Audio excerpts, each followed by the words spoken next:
Good afternoon, and thank you for that so many of us are still present at this time of day after a very interesting day of panel and talks and reflection.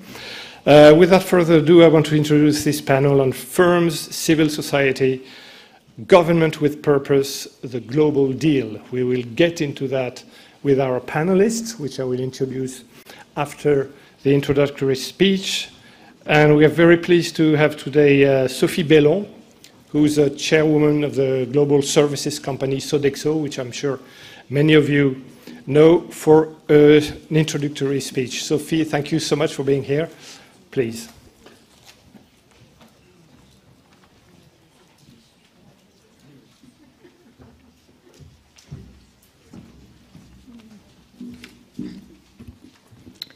Good afternoon, everybody. And I'm very honored to be here with you today and to introduce the next session, during which we will explore a very important question of our time. What are the roles and responsibilities of the key stakeholders in contributing to a more inclusive growth?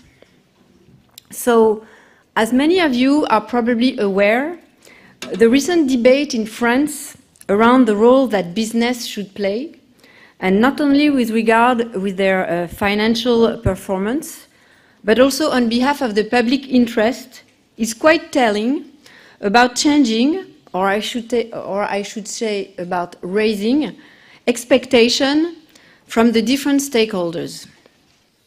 While this is happening in France, it is also a conversation, a global conversation. So these are legitimate questions. Cooperation should contribute to the common good much beyond simply limiting any negative impacts related to their activities. Companies with a strong social purpose are the ones that stand the test of time. Back in 1966, at a post-war time of strong economic growth, and during which most business actors were preoccupied first and foremost by the return to shareholders, my father, Pierre Bellon, created Sodexo. He defined Sodexo as the community of our clients, of our consumers, of our employees, and shareholders. And he explained his vision to build a growth company because he considered steady growth was the best way to respond to the expectation of all those stakeholders, which can be contradictory by nature. He also stated at that time, in 1966, that the Sodexo mission, and that mission would be to improve the quality of life of our own employee and also to the quality of life of the people we serve, while contributing to the economic, social, and environmental welfare of the cities, regions, and countries where we operate. Today, everybody talks about quality of life, but I think at that time it was quite visionary. Pierre Bellon decided very early that Sodexo would remain an independent company controlled by his family, because this was the only way to maintain the values, the mission, and also the vision that he had defined for the companies.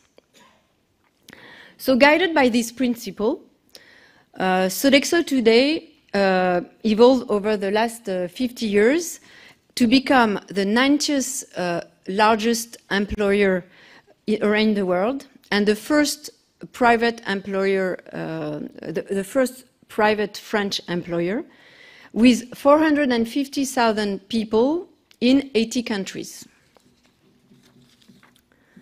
Yet, you know, these are changing times. So globalization has largely accelerated socio-economic development and lifted 1 billion of people out of poverty. But it has also brought new challenges that are deepening inequalities, eroding our social fabric, and making inclusive growth difficult to achieve. So in Western countries, for example, relocation of industrial activities has affected entire areas, and now they suffer structural high unemployment, placing large sector of the population in a state of isolation and leading to major political consequences. At the same time, technological progress and digital are completely reshaping the labor market and changing the way we work and the nature of the work and the job itself. So in many respects, I think technology is bringing huge progress by making jobs safer for employees and allowing them to be more efficient and reliable.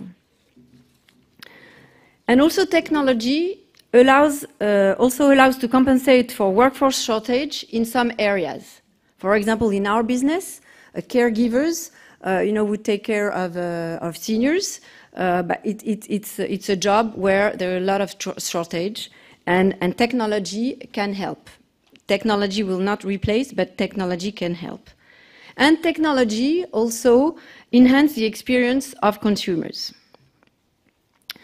But I think that the rise of artificial intelligence and robotics obviously raises many questions as of the future of certain jobs. Take the example of the rapid development of autonomous cars. What will happen to the truck drivers, which is actually the #1 job in the US? What about in our restaurant, about cashiers, or on our sites, about cleaners, about dishwashers? So with the multiplication of digital platforms in all industries, retail, transportation, hospitality, food, the gig economy is also changing for many people, is also changing our relationship to the work. And let's be honest, for many people, the gig work is the last resort to supplement income. And I think this is the fourth industrial revolution, so definitely not the first time we go through those kind of changes. But what is different this time is the complexity, the speed, and the scale of the change. So we are all in this room representing businesses, governments, the civil society, non-profit organization, and many of us are working together to adapt these changes to these changes. But the question is, what can we do together?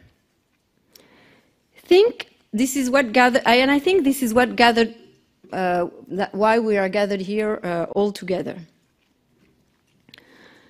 We need, I think, to design new partnership models, both at the local level and at the global level, with the objective to maximize every stakeholder's strengths towards a more inclusive growth.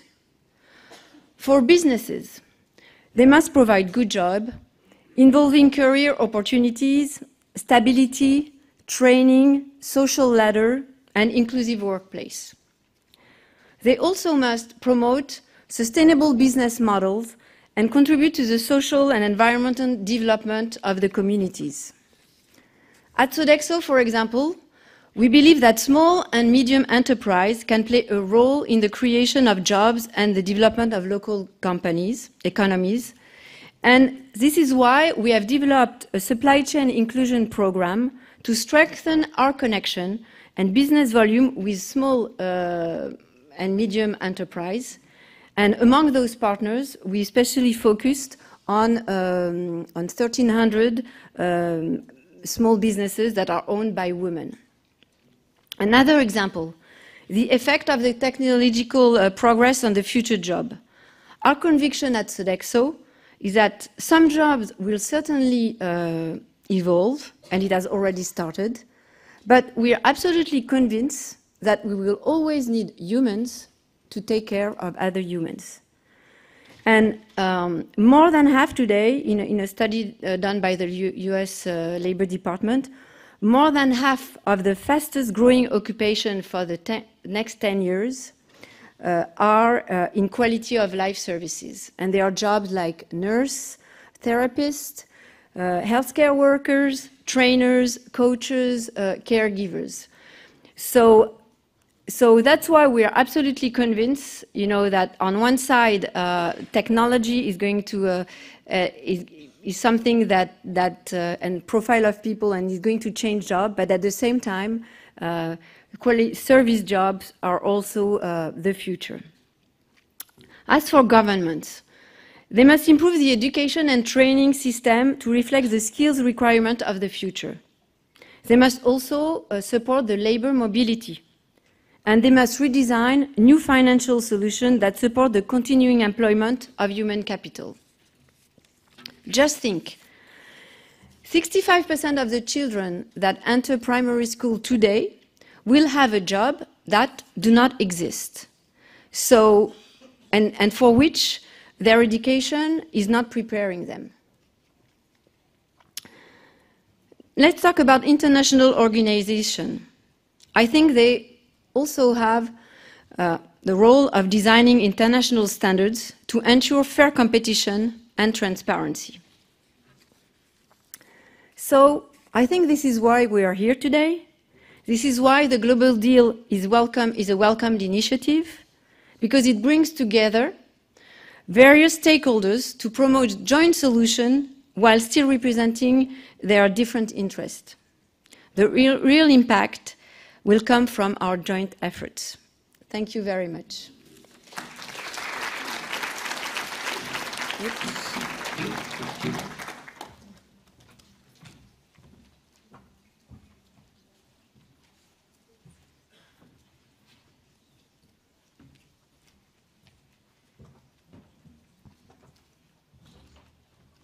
Thank you very much, Sophie, for this thoughtful introduction of a very interesting speech. Now I have the pleasure of introducing our panel, who will bounce on a lot of Sophie's thoughts and then maybe, I'm sure, have some of their own. Let me introduce Eva Nordmark, who is the president of the Swedish Confederation of Professional Employees, which I understand is the big Swedish union of white-collar workers, right? Olivier Blanchard, who I'm sure doesn't need introducing in front of this audience, who is an economics professor at the Massachusetts Institute of Technology, former International Monetary Fund chief economist, and now also a scholar at the Peterson Institute for International Economics. And Gabriela Ramos, OECD chief of staff, who will have the heavy task of introducing this panel, because you chose the topic, so tell us a little bit about what you mean by the global deal. Well, let me frame the discussion, or try to frame it after the very good introduction by Sophie. We have been documenting the increased inequalities of income, opportunities, outcomes. We have documented the disconnection between productivity growth and wage growth. And we have been documenting the concentration of the gains of globalization at the top of the income distribution. So these are just the facts and the evidence. And we have been building up a lot of knowledge in this domain, along with many other institutions. There might be many explanations to this, and of course globalization, skill bias, technological change, the regulation of many markets, and of course the focus that we have put clearly into efficiency of markets and not so much into equity, and this growth model of just grow first and distribute later and then try to put it up. But one aspect that probably has to do with the labor market institutions is the social dialogue.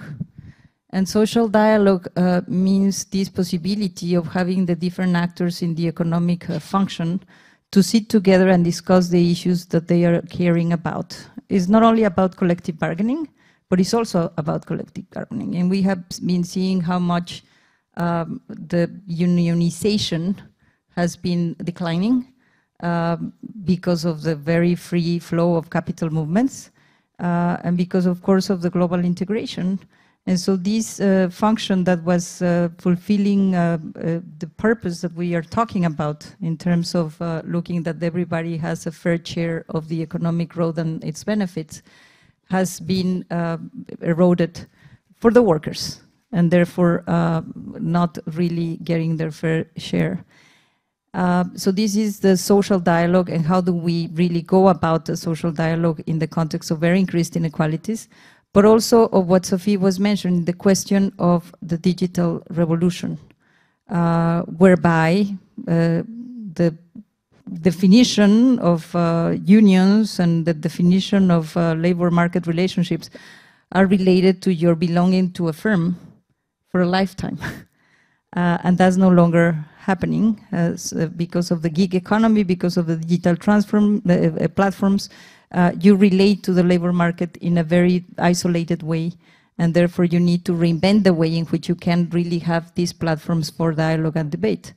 So Prime Minister Lundgren from Sweden, he, you know that the Nordics, of course, are the benchmark in terms of social dialogue institutions, and he launched this proposal to have a reference at the global level of what kind of quality in the social dialogue global level we can promote and have, which addresses the question of the drivers of inequality that are related to the labor market institutions, but that also addresses the question of the digital revolution. And I'm going to make a publicity. We have this global deal flagship that was presented by the Swiss delegation and also the French delegation, because this is a partnership that incorporates many countries. So the question is,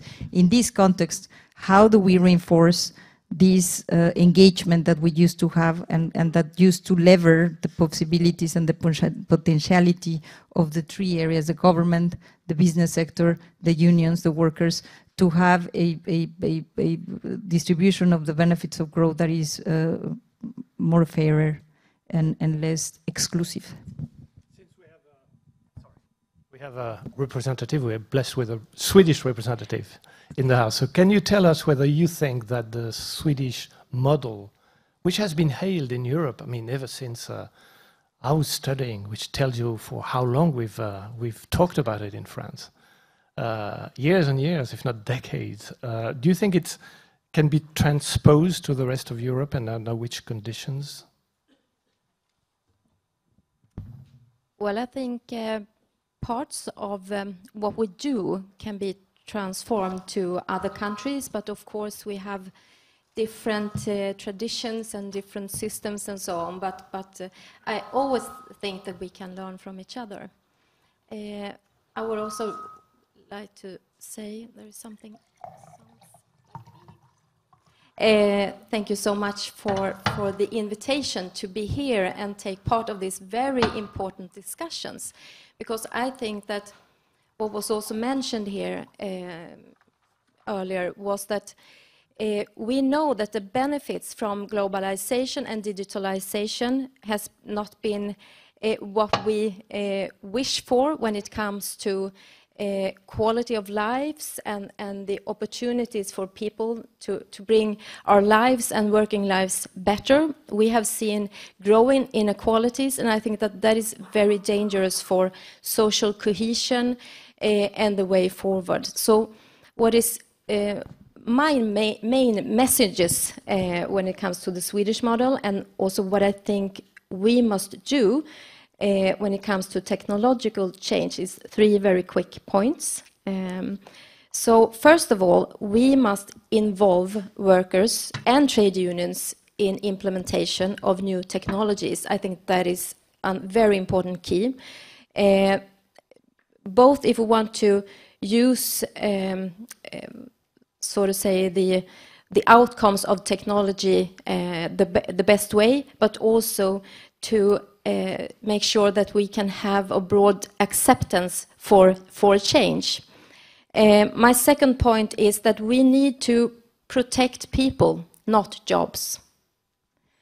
And that is perhaps very strange to hear from a trade union leader, but that is in fact, I think, very important, because jobs will disappear and new jobs will be created, and most of the jobs today, they are changing. So while we are sitting here, all of my 1.4 million members, they are in a working life where their jobs are changing every day due to both technological changes, but also because of globalization, and often to the better, actually. What is needed here is that we create good transition systems, so the people that are being unemployed can get support to get a new job, but also that we can make a lot of support for people who maybe are at risk to lose their jobs.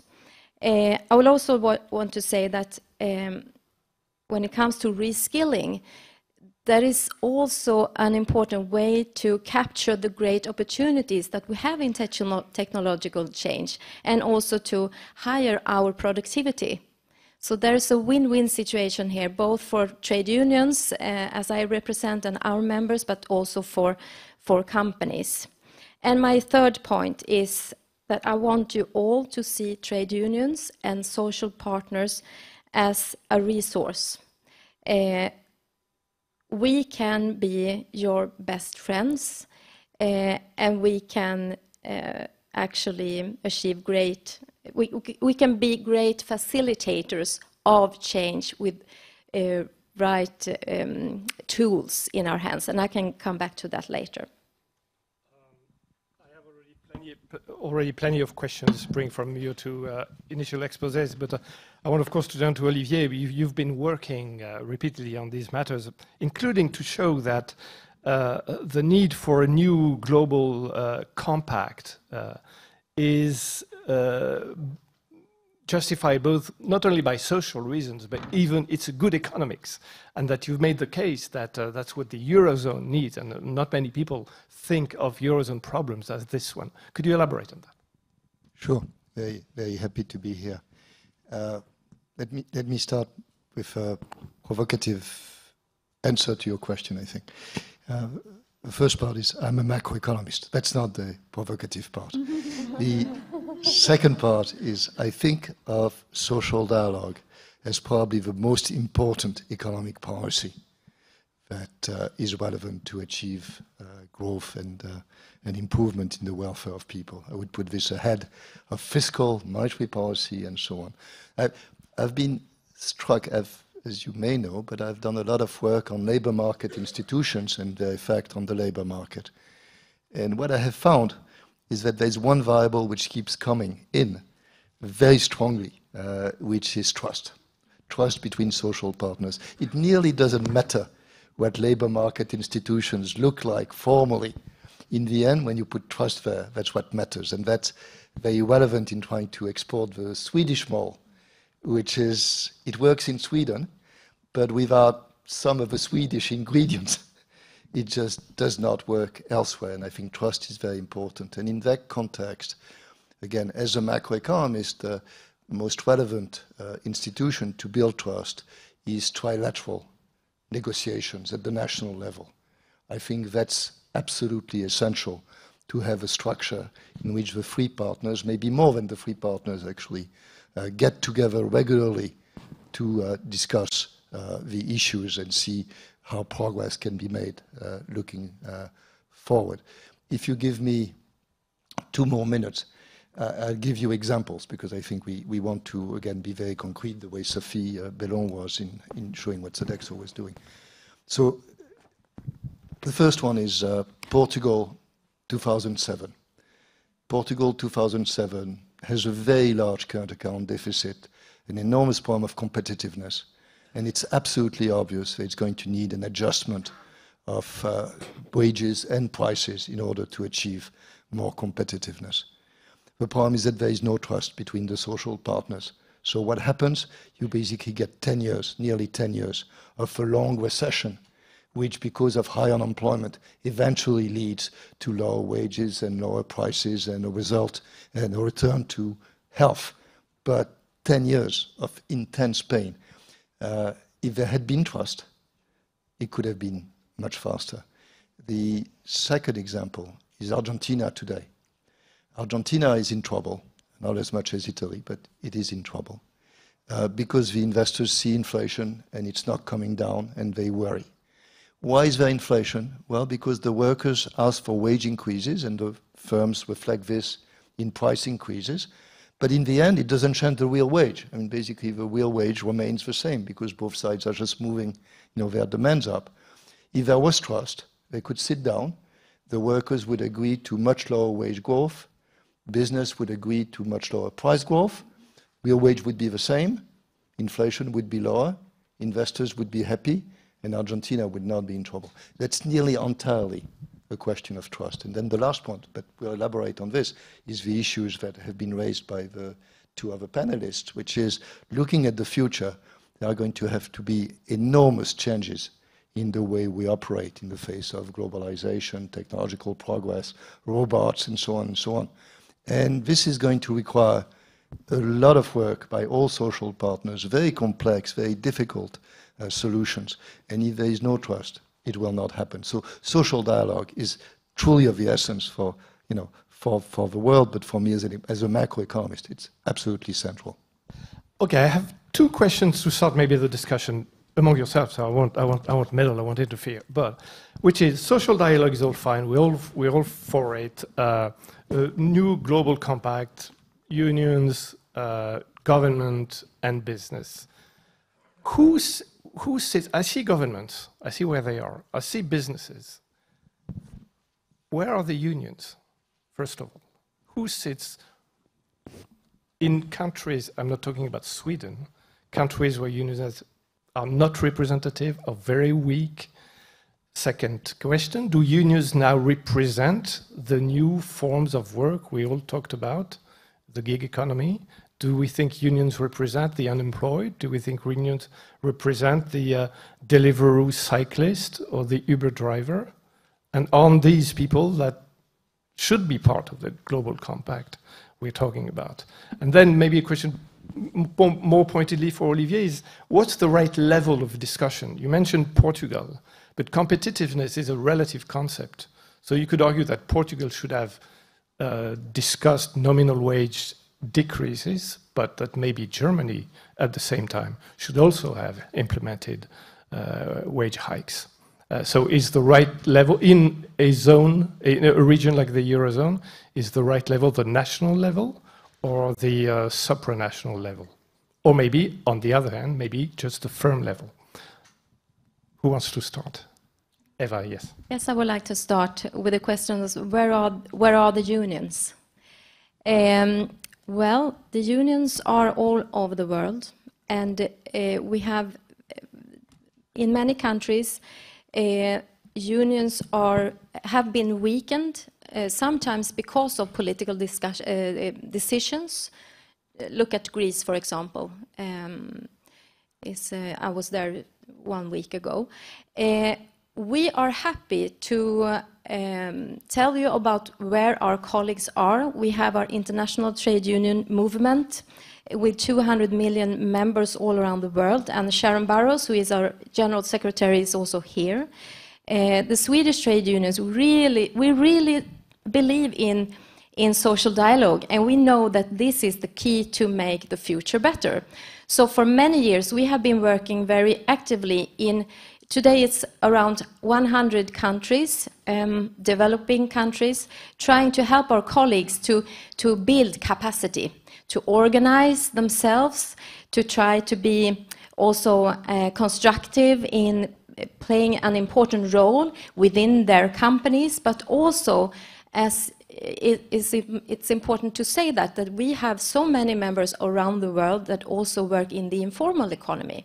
So, for example, when I met Siva, who is a very impressive trade union in India, they organize, I think it's about 1 million, mostly women. They are working at the garbage areas, well, I don't know the right English words, but what they do today, they use drones.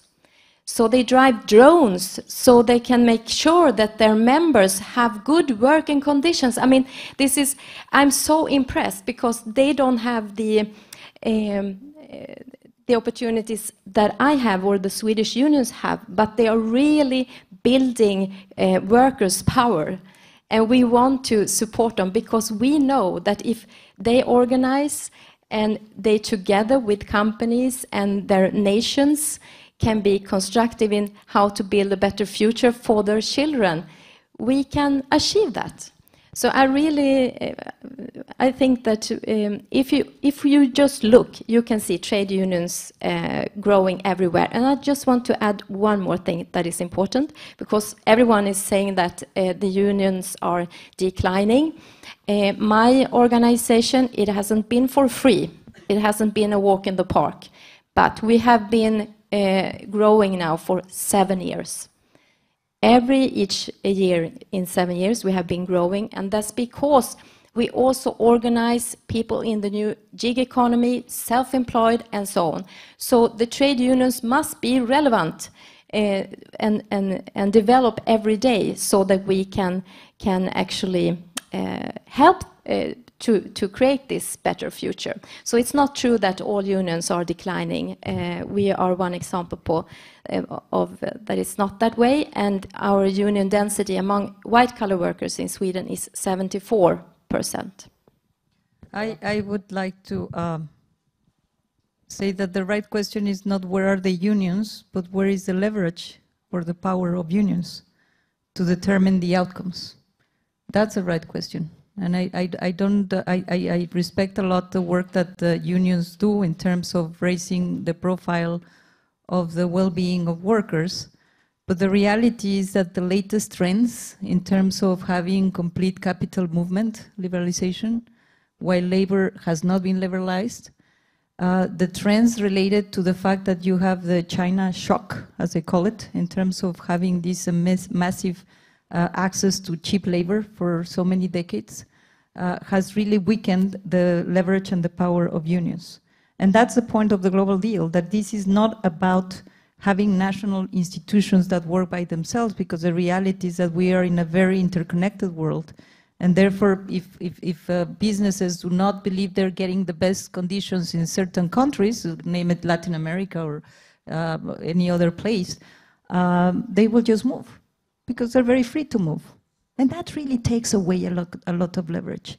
So that's why we need to rethink these issues. And that's why this is so linked to the inclusive growth initiative that we have at the OECD, because if you continue to follow a growth model that is just focusing on increasing efficiency and not fairness, because fairness was completely out of the discussion, nobody was talking about the fair distribution of the profits of growth. It was just maximizing profits. Has always been that mindset of maximizing profits. It has always been the question of flexibility here and there, and therefore is not even the digital economy, it's a question of the trends that have go against the negotiating power of one of the factors of production, and that's a fact. And it's just because of this global interconnectedness. So the reality is, how do we reframe that? It's not going to be reframed just by saying, okay, let's just increase unionization, let's just bring more because we have them. The question is, how do we change the mindset of how do we deal with the global economy? And not just to maximize profit, not just to look at the efficiency of markets, but looking at the distributional impact, because it's just in the self-best interest. That's what we say in our inclusive growth.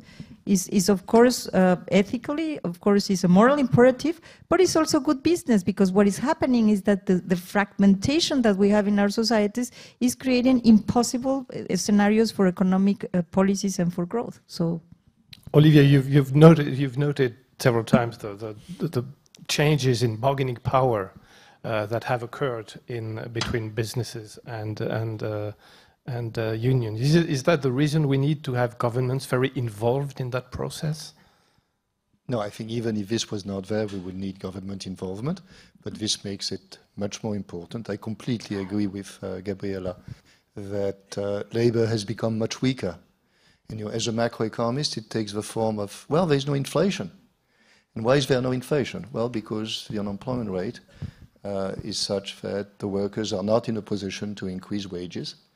And that's what this reflects. And so I think that for the reasons we understand, which is globalization, the ability of firms to outsource, the rise of independent contractors, the threat of moving a plant elsewhere, labor is incredibly weak.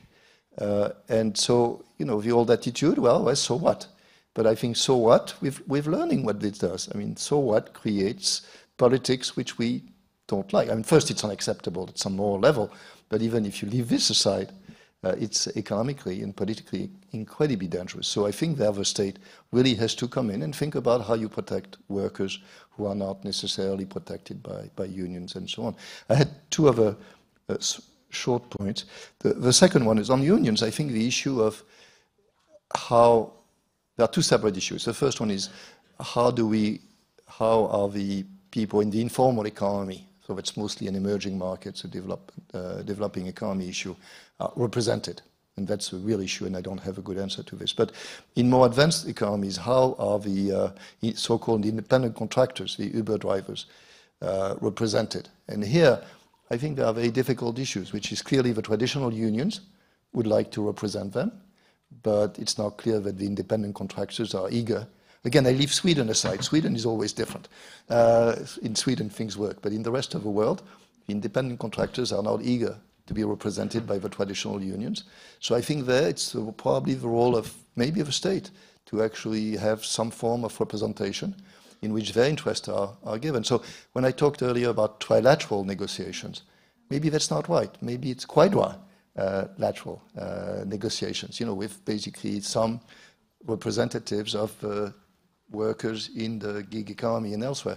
So I think we have to think about all these dimensions, which is how do we establish social dialogue? The old way, which is free parties, may be wrong. Maybe within business, small and big business are different. They have very different incentives. We have to rethink all this. But again, this is urgent. If we don't do it, trouble ahead. Is it urgent? So this is a question I wanted to ask the three of you. Are we just talking about repairing the harm done by more than 10 years of financial crisis, rising inequalities, millions of people outside the workforce and with very little hope of ever coming back, making it back into the workforce, as happens in countries where supposedly unemployment is very low, apparently problems underneath the surface, as we saw in the US, in the UK, with political votes that were surprising, to say the least, in countries that had very apparent, very little unemployment. So the two countries where the populist anger surfaced in political terms, where countries were supposedly the unemployment was the weakest. So there are a lot of things we still don't understand in that economy, and how. I mean, is it just preaching for inclusive growth? I'm being a little provocative, Gabriela, here, so you pardon me. Will it be enough to really for the Davos elite to proclaim that it has got the message and that it will not repeat the errors of the past? We just need to recognize that the outcomes of the growth path that we have followed has been very, very unequal and very unfair. And we have been, just in terms of income distribution, we know that now the top to the bottom is 9 or 10% when there were 6 just a decade ago. If you go to wealth, it's 70 times. So it's not even a question of whether the middle class or the low income groups are able to make their ends meet. It's just that if you live in a society and you have this perception that the top of the income is really concentrating a great share of the benefits of growth, you create this dissatisfaction and this detachment and these political outcomes that we are all foreseeing. So it's not that graciously the earners of all these profits are going to be just giving a little bit back and that's the whole thing. Is how do we build, as I said, a growth model that includes equity consideration ex ante? Because our growth paradigm has always been, you grow first, distribute later. No? You grow first, fix the environment later. And we do it because we have the GDP per capita as our headline indicator, and we just go for it. And I'm very concerned because now we are back to growth the growth level that we had in the pre-crisis, like 3 to 4%. People might feel self-complacent. The fact is that we need to take into account the distributional impact of this growth model. And how do we ensure that the growth works for all? I mean, I'm not saying that we should just determine by government decree how much share you get into the top or the bottom, but the fact is that the very skewed distribution of income opportunities and outcomes are creating societies that are really fractured. So the whole point is maximizing profits. Is it what you really need to have as a business sector? Don't you need to have purpose, as we said? There are many businesses that are now starting to think, how do they increase their social impact? How do they go about responsible business conduct? I mean, all these rules that were just to be citizens of the world, not only just going to maximize their profits. Aren't we talking about mostly... Can I? Yes, Olivier, please. No, please. Go ahead. So, first, I don't think the financial crisis is actually central to that part. Sorry. I don't think the financial crisis is so central. I mean, it slowed down growth, but in terms of inequality, trends were there before, and they are not due to the financial crisis. Indeed, they may have slowed down a bit, but it's a much longer trend. It's a much more serious issue. So the question is not also to repair the damage of the past, it's to prepare to avoid the damage of the future. Much more so. I mean, I think the challenges in front of us are much bigger than whatever happened in the past. My forecast is it's like global warming, which is it will take strong evidence that things are not going well to start to see serious changes. It will be too late, the same way as for global warming. It will happen. Maybe it's enough, maybe it's not. But again, yes, I think there has to be fairly fundamental changes in the way business works. However, many businesses have understood it. But the more dramatic changes, I think, will only come when we see more populism, more bad answers to the issue. So it has to get worse before it can get better. I suspect so. Share that pessimistic outlook? This is Sweden. No. No, I'm not so pessimistic, but I don't think we can. I mean, we have to work very hard. I want to just a reflection on what you said, Oliver, about trust. I also think that is very important, and also in Sweden, it takes sometimes years to build up trust, and we have to trust each other every day, and trust can be destroyed over one night. So I mean, this is really important between trade unions and employers' organizations. And what I want to come to when we were speaking about tripartite negotiations or agreements and so on is that right now we can see a very unstable political situation in many countries around the world, not only in Europe, but in many countries around. And as a trade union leader, I think that we also, even if our government doesn't respond or have the capacity to negotiate with us or the strength to make necessary political reforms, I think that we as trade unions, together with the employers' organizations, we must take our responsibility. And perhaps we need to sometimes make agreements without governments. So I just wanted to reflect on that I'm not sure that we in the future always can trust the governments. Sometimes I think that we by ourselves need to make right negotiations and agreements. If we think that businesses live in a world of their own, the globalized world where competition is, the world is their natural arena, which is not the case of governments and unions. Do we need, I was struck by your reflection that we need to protect people, not jobs, which is pretty much to the letter what Emmanuel Macron here has been repeating throughout his campaign ever since he became president. So do we need new protections for workers And similarly, would we need more powers, not more powers, but different types of intervention for governments in that delicate matter? Any of you? Yes, Olivier, please. Yeah, I think Gabriela said it. I mean, most people are not going to keep their jobs for life, and they're going to have to. And so I think we have to accept that. So this implies, portability of benefits, for example. It implies the ability to retrain, and that's the world in which we are going to live. And I think that's where the government can make an enormous difference. But that's an interesting example. I mean, take the reform of professional training, which is being designed in France, and basically, it implies a shift from something which was dominated largely by the unions, or at least, they had a large hand in it, to something quite different, with a market, with people having an account in which they can use to basically retrain and so on. This is clearly a deal. All three sides, business, unions, and the government, have to be involved, and it will make, if it works, it will make a major difference. And we have to prepare for a world in which people move on and don't suffer too much from the transitions. And I have to say that it's not about businesses and workers.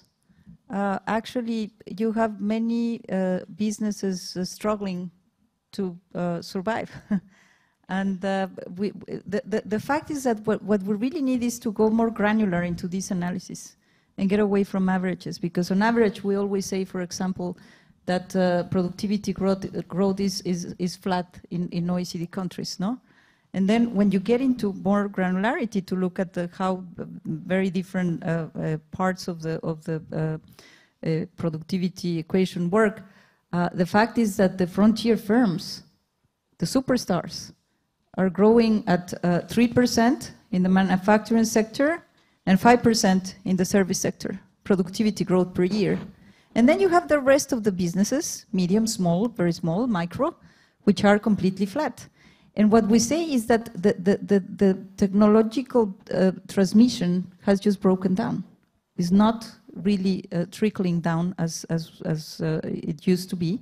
And the fact is that how do you, the fact is that you have the winners that are really getting all these, they are financial leverage, they can sort out the best talent, they can train, because usually, and we have that documented that people with higher level skills are the ones that usually receive more retraining. And therefore you have the others that are finding more difficult to continue surviving. So the question is really how to ensure that you provide the means to people, places, because regions, you also have a very great divergence in terms of economic performance of regions, and people. And how do we ensure that we're not just looking at the average growth and how much you maximize profits or you maximize consumption or production, but how much we ensure that everybody can participate and contribute to it.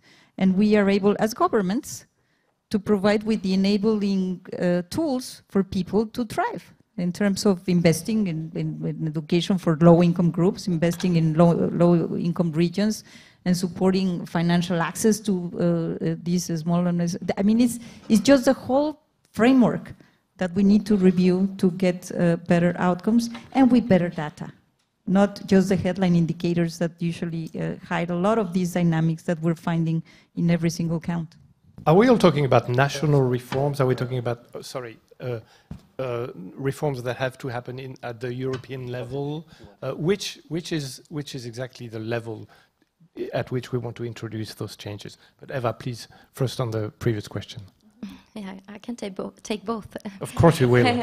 I think that if I first take the national, my national experience, so I think that, for instance, the government can include self-employed when it comes to social benefit systems. It's not that way today in Sweden, so we're working hard on that.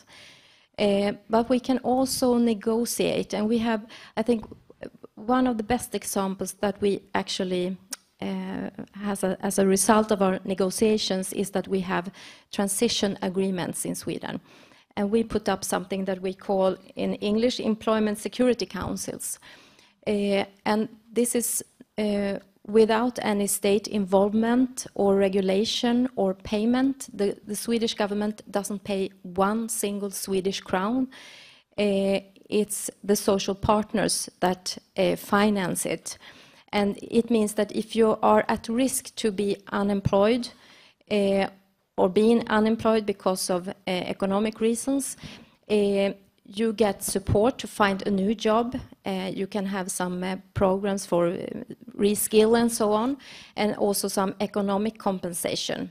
And the results are fantastic. In 7 months, within the private sector, we can see that 90% of our members, they have a new job in 7 months, and often it's higher quality in that job. And what have we negotiated? Well, we have very flexible labor law in Sweden, and the employer have got more power to choose who will stay at the company, and at the same time we got more money for reskilling and retraining and so on, because we don't see that your security is in the job you have today. The security is in what jobs you can get tomorrow, because the labor market is changing so fast right now. And I believe, and also my colleague, he has been written an English paper trying to sort out what is the Swedish tradition and what can other countries learn from that. So I will be happy to answer. We've always wanted to know the answer to that question. So. Just very short, I think that at European level, what we must do is we must build up funds for capacity building, to support, for example, Greece, where we need stronger social partners. What we also need is to build up transition funds so that we can support countries within EU that doesn't have systems that are working. So this money will not go to Sweden, but other countries that are in need of transition systems. We think that is very important for the EU. Olivier, what do you think is the right level to operate those changes? Well, realistically, again, it's national and down. So I think there has to be national negotiations to give a sense of a general frame, the evolution of wages at the national level. Then I think we have to have some negotiation at the sectoral level, and then quite a bit of flexibility at the firm level. And how we find the right combination is, to be worked out in each country. It's very delicate. We saw some reform in France. Whether we are all the way to where we should be, I don't know. Now, you raised earlier the issue of supranational. That would be great. Indeed, we would like Germany to do something different and so on. But they're exactly the same issues are there. It's not social dialogue, but it's dialogue, and it's the lack of trust. And, basically the different partners really don't trust each other. But that raises another issue, which is that, and the problem with, say, France and Germany, or Italy and Germany, is that they actually don't have the same way of interpreting the world. They have different theories about what works and what doesn't work, and that makes things very complicated. This is why we have a hard time interacting with the Germans. Now, I think the same issue is there, at the lower level. The unions don't have the same view of the economy always as the business people, as the government. So we have to be realistic. It's not because we talk that we're going to agree on the right solution. There's a lot of learning to do. I mean, I said trust, but learning is just as important. How does the economy really work? And so it's absolutely obvious at the supranational level that there's an issue, but I think there's the same issue at lower levels, which is, firms need some profit to function. Is that trust question, is that a fatality? I remember Fukuyama years ago had a book classifying low trust countries and high trust countries. Scandinavia, of course, high trust country. Low trust country, France. Is it something that is some kind of cultural traits that will not change or will take decades to change? Or? It's not quite. I mean, it's very strong. No, but it's very strong, but I don't think it's what economists would call a fixed effect. I mean, I think France, there can be more or less trust. There may never be as much trust as in Sweden, but there can be trust. And there are examples in Ireland, for example, labor relations were abominable for a long time. They're now quite good. Now, growth helped, And when things are growing, it's easier to agree. But I think the level of trust, measured trust, has increased a whole lot. So it can happen. I don't know how far we can get, but I know that if we meet regularly and we talk about things, trust is likely to increase rather than decrease. If you never talk, it doesn't happen. But I think that it also has to do with perceptions. And in all our countries, trust has really gone down. Not only with the crisis, I think the financial crisis was a hallmark, and also because many people saw that these big, rich financial agents just got their way. So Angela Merkel today having a statement to the effect that she was blaming populism on the bankers who got away with so much cash during the crisis. And I think she's got a point. It's a question of perception. That's what I was saying. Sometimes, I mean, I'm Mexican. I live in France. I can tell you that according to my views, the level of well-being in France is huge. It's very high. But if you have people that think that the system is rigged against them, even if they are doing well, trust will go down. And I'm not just talking about France, I'm just talking about in general. The crisis had a very great impact on trust in general in the institutions. So we need to rebuild that trust in general. How much you have trust in Sweden or in Mexico or in France, or that's a question of the national boundaries. But the whole economic model needs to regain trust and confidence in the sense that it's going to be also benefiting everybody and not only the lucky few. The other point is that you really need also international standards. We cannot go with this very globalized world thinking that because we're going to have a wonderful collective bargaining internally, the thing will be fixed, because the reality is that as long as big capital can go out and shop in different places of the world without really looking into labor standards or environmental standards, this is an old discussion, and that's why we are so into having a rules-based international economy. Tomorrow we're going to start the ministerial meeting of the OECD, and one of the outcomes is a general due diligence guidance.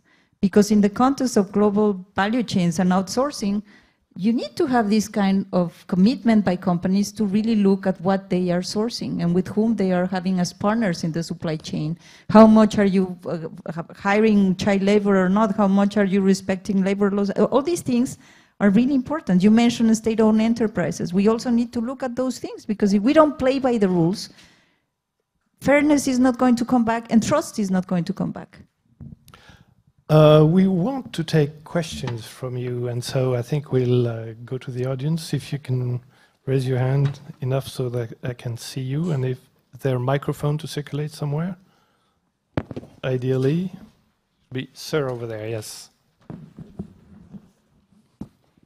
Do you have any device? Oh, that's okay, you can shout your question. We can.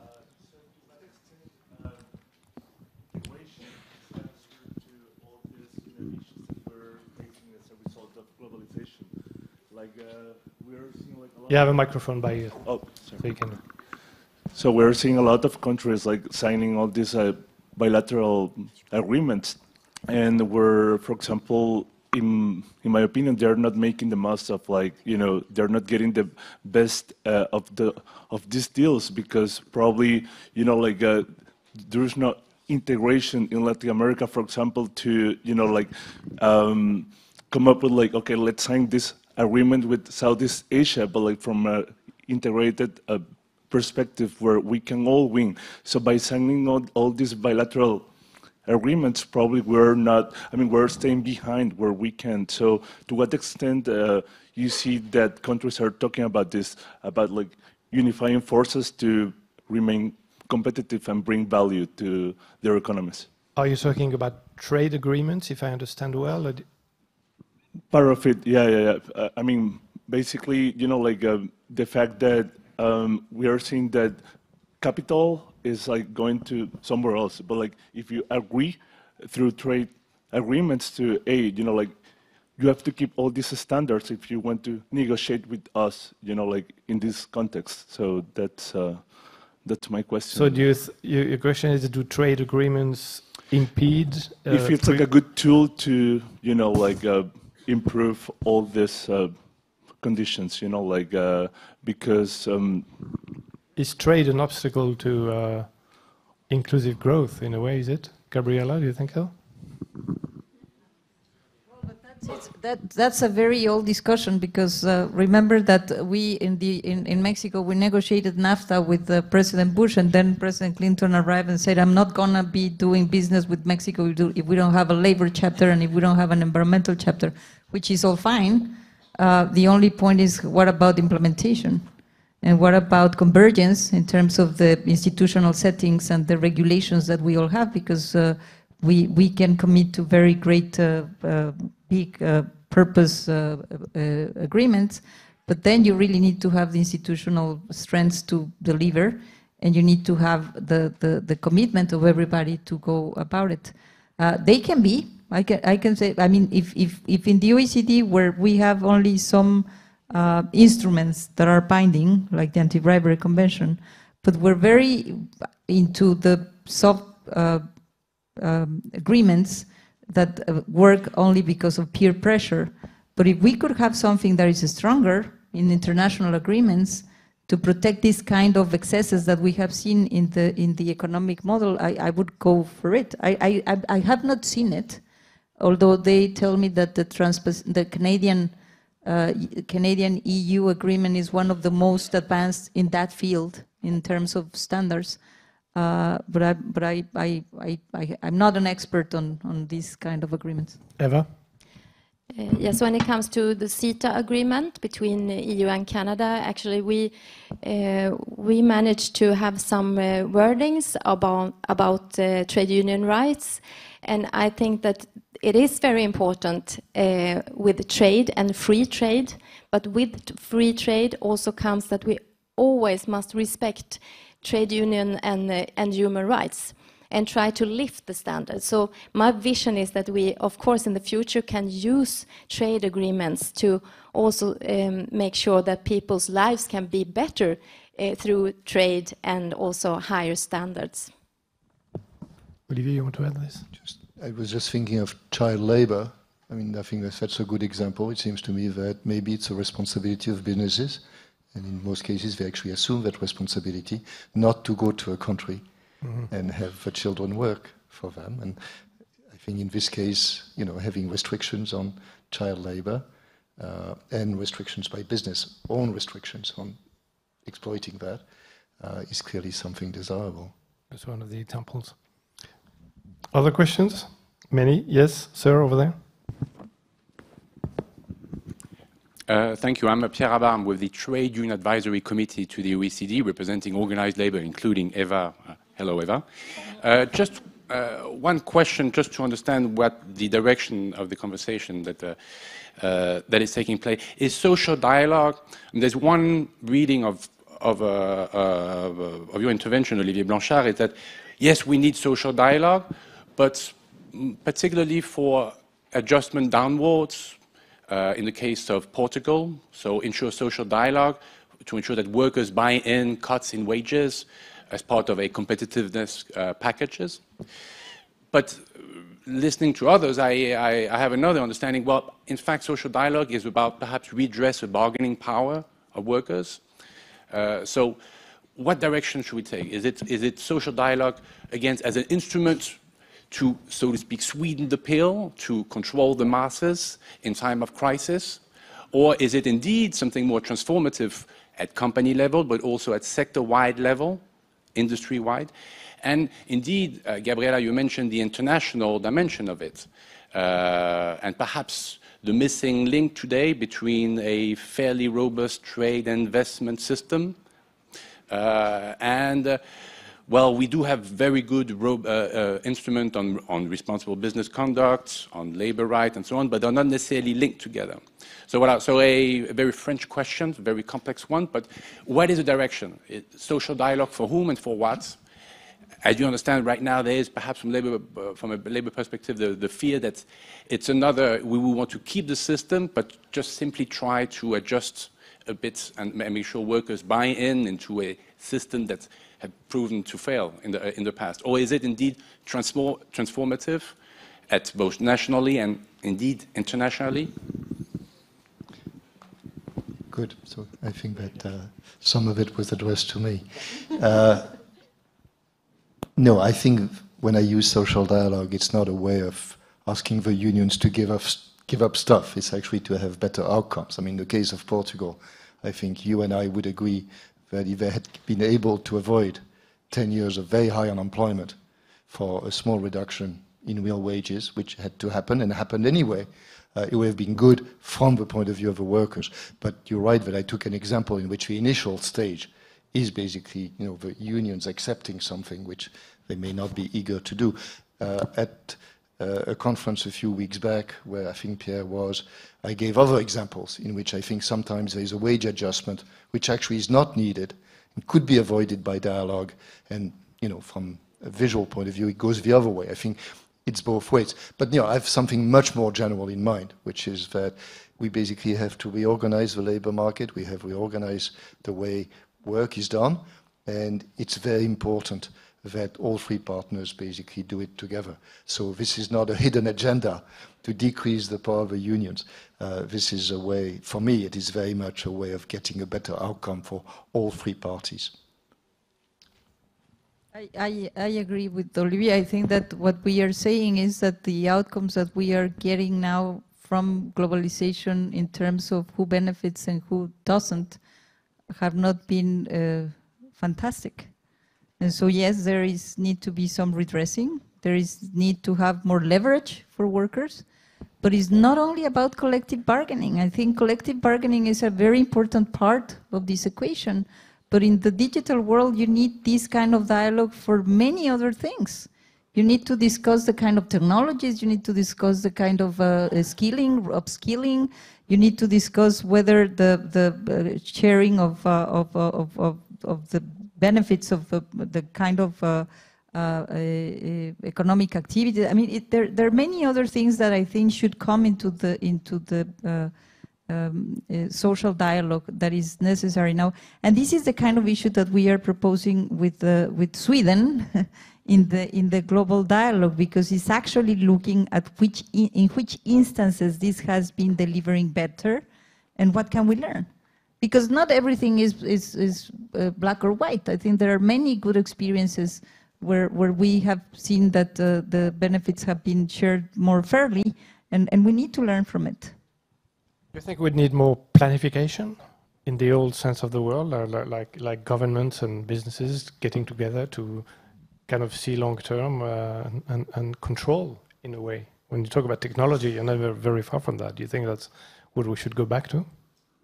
Well, I guess that the free flowing of everything has not delivered that great. Planification, what, in the communist sense? I don't think so. but more intelligent public interventions, of course we need them. Better regulations, yes, we need them.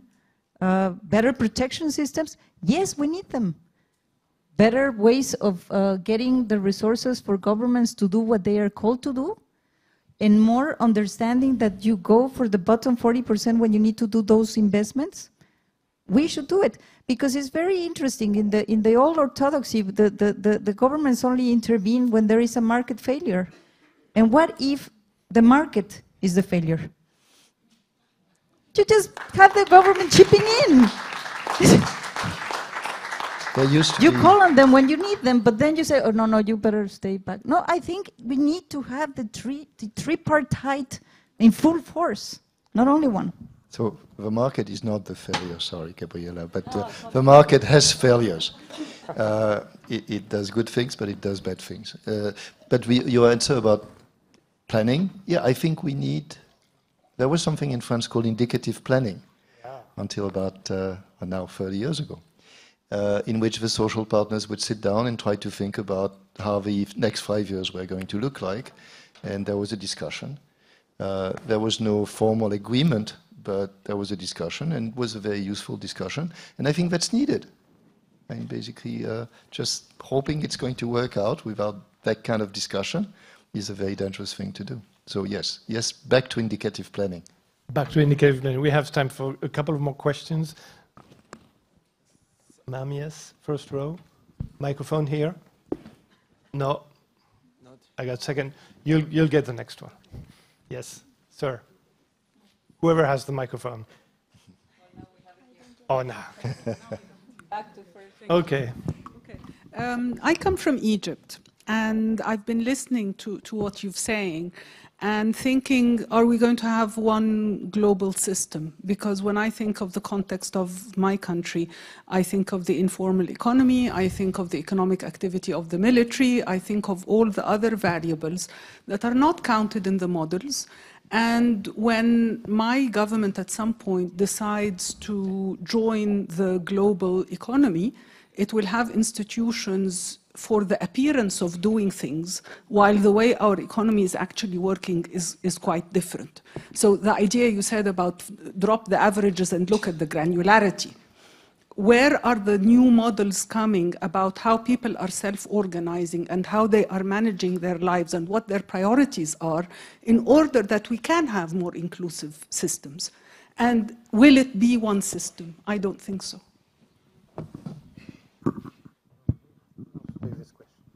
I think this is a fascinating question because it's true that we are all talking about the need to build a people-centered growth, not with the headline indicators only or GDP, but really to look at what is the impact on people, on children, on youth, on workers, on the different segments. And we celebrated the ministerial meeting on social policies of the OECD 2 weeks ago, and we launched a survey. I mean, it was representative, not a big one, but what people consider their greatest risks in terms of social policies. And we learned a lot, because the majority, it was amazing, because, and then you think you know a lot. Well, maybe not. Why don't you listen to people, no? And they were saying, for example, that their greatest fear, of course, was to confront a shock that will not allow them to be independently economically. Meaning, I lost my job, I feel ill, I'm incapable, I get whatever, no? But a shock that really puts you in a situation that is complex. But then there was something very interesting, because of course the concerns of people can be also derived depending on where you stand and your age, but old and young people were concerned equally of not having the means to have an aging normal situation, like not being covered with sufficient pension rights. Young and old, we would have never imagined that. And that changed the conversation we had, because we would have never thought that young people were thinking about their pension. Well, and pension, of course, is a very big thing that we just really need to consider how we are going to address the question of the working age population that finished 65, and then you have 30 more years because we have not indexes to the life expectancy. So I completely agree with you. There is no one size fits all, and I think that's something that we really need to understand, because culture matter, context matter, institution matter, and we don't have the answers for Egypt. You have them. One last question. Yes, sir, you already have the microphone, so you get, no, you don't have it any longer. But anyway, it's you in any case. Okay, thank you. The asymmetry in the mobility of capital and labor seems to be an important source of that power imbalance. So I have two questions. First of all, how can inclusive growth really be created without tackling that asymmetry in power? And second, if we say we tackle that kind of asymmetry of power, how can it be done realistically on a national level if governments in the face of globalization seems to be less and less powerful themselves? Thank you. Olivier, you want to take that? Yes, I mean, if labor is very weak, and we think it's bad, it leads to bad outcomes, then the state has to basically help. And it does it. I mean, you know, there's such a thing as minimum wage legislation, which is exactly this. We think that without the minimum wage, some employers would probably abuse the monopoly power that they have and offer very low wages. And we see the state intervene. Now, I think that's an example, but yes, I mean, I think the state is there to make sure that labor gets a fair share. That's clearly what the state has to do. But does it do it? I mean, it's... Well, after this panel, I'm sure they will. Gabriella, we're coming at the end of our discussion, and it's up to you now to draw the conclusion and sum up what we said. And since you... Why don't you do it? No, I will be so daring to be trying to capture this discussion. I would just say that I was enjoying a lot this conversation. I think that we need to learn a lot from Sweden.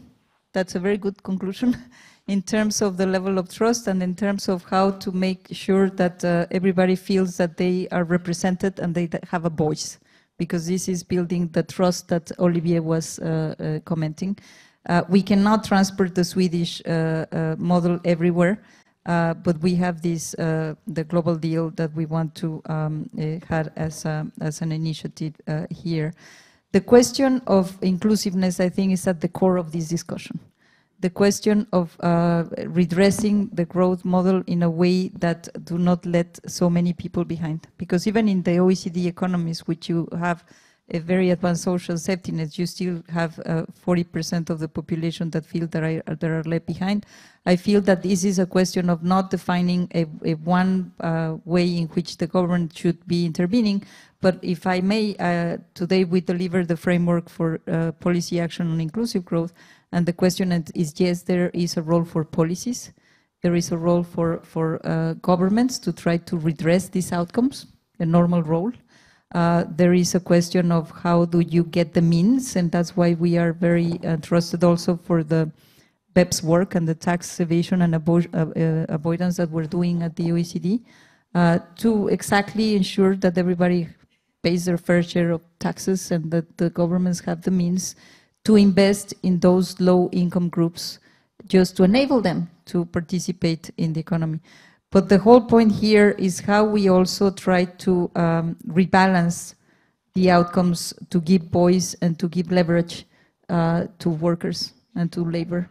And to another angle that I forgot to comment, which was the reduced share of labor in GDP, which is another way of characterizing this reduced leverage by workers. So no great, really not conclusion, because you really touch upon so many areas, but just a reflection that following in the same path will give you the same results. And so we better change paths. Thank you so much. That will be the conclusion. I want to thank our panelists. Thank you very much. And I think it's the end of your day now. So come back tomorrow. Thank you.